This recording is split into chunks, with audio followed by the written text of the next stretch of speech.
Good morning, class. So, as I told you that we have completed our chapter 4 in the last lecture. Okay, so now we are starting our new topic, new lecture, sorry, new chapter, that is India's foreign trade. And as I told you that we have completed till chapter 5 from this book, that is Indian Economic Development. And after this book, after this chapter, we will continue to our macroeconomics book, that is numerical portion. Okay, so in this chapter you will study about international foreign trade, for India's foreign trade at the time of independence and after the time of independence. Okay, inward looking trade strategy, that is import substitution strategy. These topics we will cover under this chapter. So first one is international foreign trade. Domestic production of certain goods में exceed there domestic consumption. जितना हम consumption करते हैं उससे ज़्यादा हम लोग produce करते हैं. बहुत बार ऐसा होता है.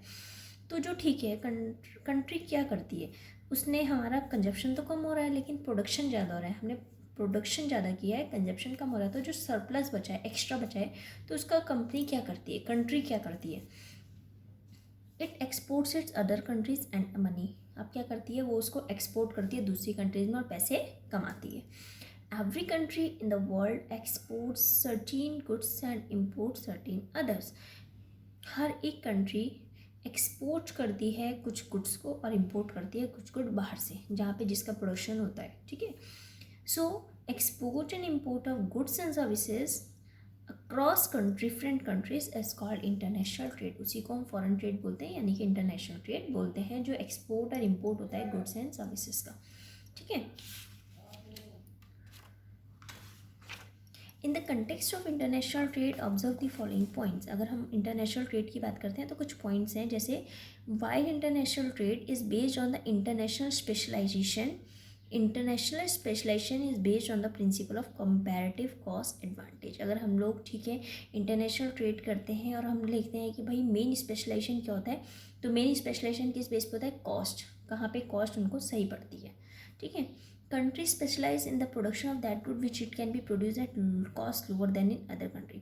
कंट्री उसमें उस प्रोडक्शन करना चाहती है जिसका प्रोडक्शन उनको और कंट्री से कम होता है. ठीक है, इंटरनेशनल ट्रेड फैसिलिटेट करता है एक्सपोर्ट ऑफ गुड्स को रेस्ट ऑफ द वर्ल्ड में at a higher price than in domestic. Domestic market में जिस रेट में बिक रहा होता है, तो जब एक्सपोर्ट करते हैं तो वहाँ पे हाई रेट में बेचते हैं. इससे फैसिलिटेट होता है import of goods at a price lower than in domestic market. उस प्राइस में जो डोमेस्टिक मार्केट के प्राइस हैं उससे कम दामों में हम लोग बाहर से इंपोर्ट कराते हैं. ठीक है, तो ये जो है गेन्स भी होते हैं इंटरनेशनल ट्रेड के. Now gains of international trade. International trade के फ़ायदे क्या क्या हैं. इंटरनेशनल ट्रेड बेस्ड होता है किस पे, international trade is based on international specialisation and it is based on principles of comparative cost advantage. ये सब मैंने आपको बता दिया. ठीक है, ये चारों points I have told you. So these are the points. Now come to the next, that is India's foreign trade at the time of. ठीक है, हम लोग अभी की तो बात कर रहे हैं कि इंडियाज़ फॉरेन ट्रेड ऐसा है.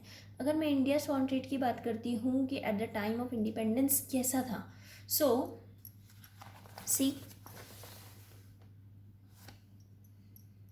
Indian economy suffered its colonial exploitation during the British regime. Indian economy जो है कॉलोनियल एक्सप्लॉयटेशन उन्होंने झेला था ब्रिटिश रिजाइन, ब्रिटिश के टाइम पे.